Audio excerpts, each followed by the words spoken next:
काय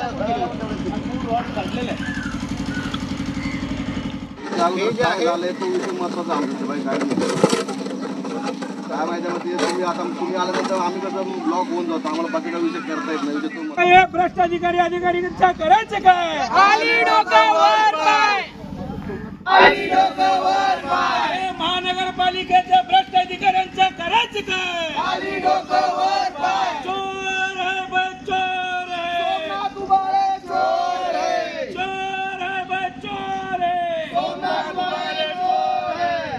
हा ब्रिज 2 वर्षापूर्वी पीओ निघून सुद्धा ह्याची डेडलाईन संपत आली असताना सुद्धा 4 आणे काम झालेलं नाही. या कामामध्ये महानगरपालिकेने त्या सदर कॉन्ट्रॅक्टरला 75 लाखाची देयकं दिलेली आहेत. आज आपण बघितलं तर हा एवढा जो तात्पुरता ब्रिज आहे एवढा घातक आहे की लहान मुलं याच्यानं जातात येतात. त्यात दुर्दैवाने कोणती दुर्घटना घडू नये म्हणून वॉर्डचे आपले जे एक्झिक्युटिव्ह इंजिनियर आहेत अनिल जाधव यांना आम्ही बोलवून दाखवलेलं आहे. त्याने आम्हाला आश्वासन दिलं आहे की आज हे तात्काळ म्हणजे जे सेफ्टीची म्हणजे त्याची जी आपण सुरक्षा ही ब्रिजची वाढवणार आहेत त्याला पत्रे मारणार आहेत दोन्ही बाजूला, कारण लहान मुलांची ये जा चालू असते.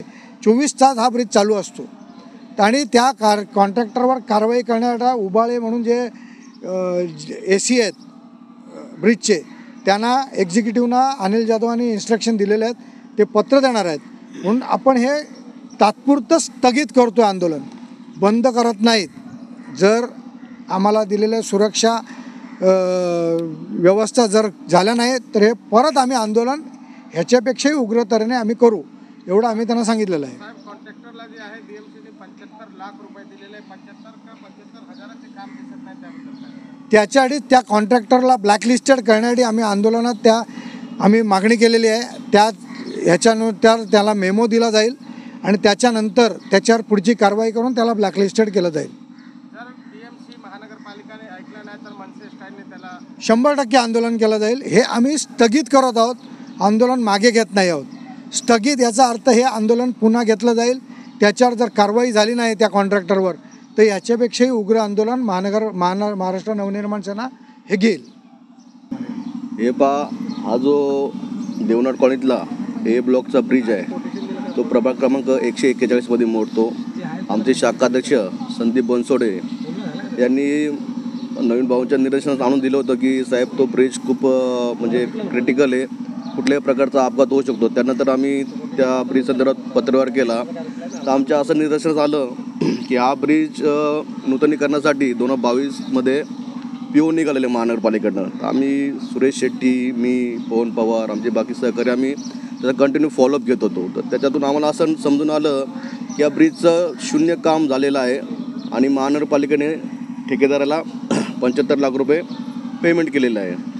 तर आम्हाला प्रश्न हा पडला की जर शून्य काम झालेलं आहे आणि महानगरपालिकेने 75 लाख रुपये जर ठेकेदाराला दिले तर ते महानगरपालिकेचा असा कुठला नियम निघालेला आहे की ठेकेदाराला न काम करता पैसे दिले गेलेत.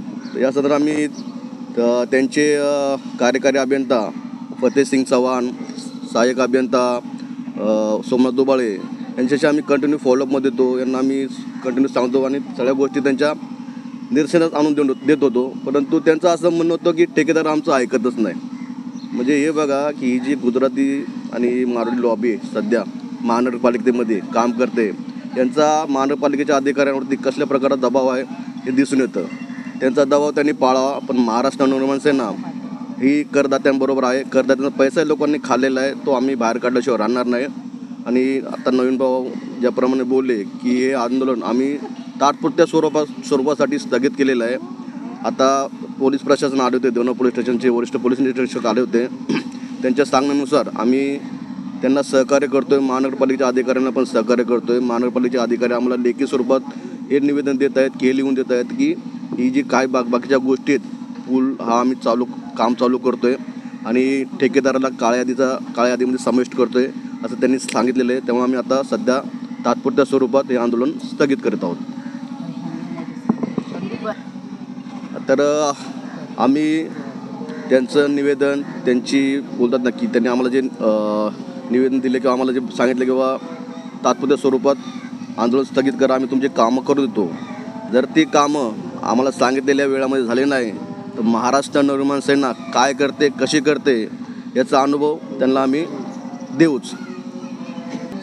अनेक लोकांच्या माझ्याकडे तक्रार आलेल्या, त्यामुळे मी वरिष्ठांना पण सांगितलं. तर वारंवार आम्ही फॉलोअप घेत होतो. जर यांनी काम केलं नाही तर आम्ही नाल्यामध्ये उतरून काम करायची तयारी ठेवणार आहोत.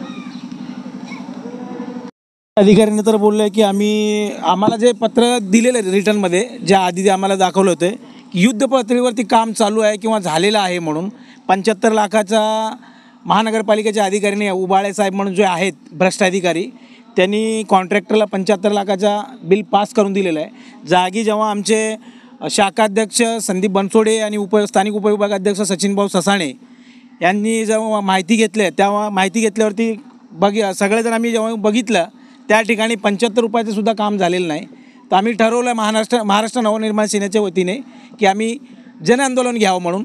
आज जाधव साहेबांनी येऊन आश्वासन दिलं आहे की आम्ही लवकरात लवकर त्याचं काम सुरू करून, जर ज्यांनी ज्या शब्दानुसार त्यांनी जे शब्द दिलेला आहे की आम्ही काम सगळं तयारी करू म्हणून, जर वेळेनुसार जर झालं नाही तर महाराष्ट्र नवनिर्माण सेनेच्या वतीने कॉन्ट्रॅक्टर आणि महानगरपालिकेच्या अधिकारी यांच्या दिंडी नाल्यामधून काढल्याशिवाय आम्ही गप्प बसणार नाही, एवढं सांगू इच्छितो.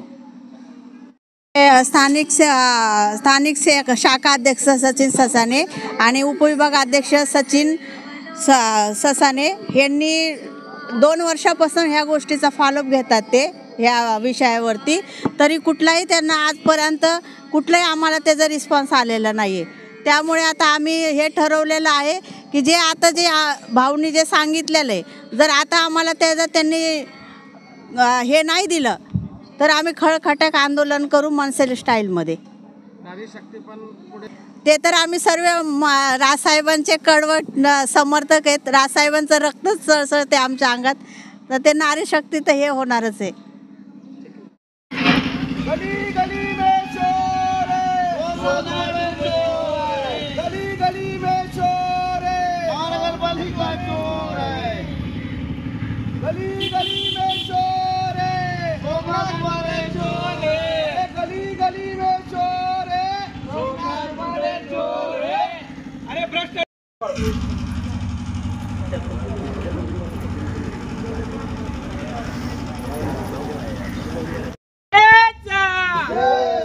सन्माननीय राजसाहेब ठाकरेंचा.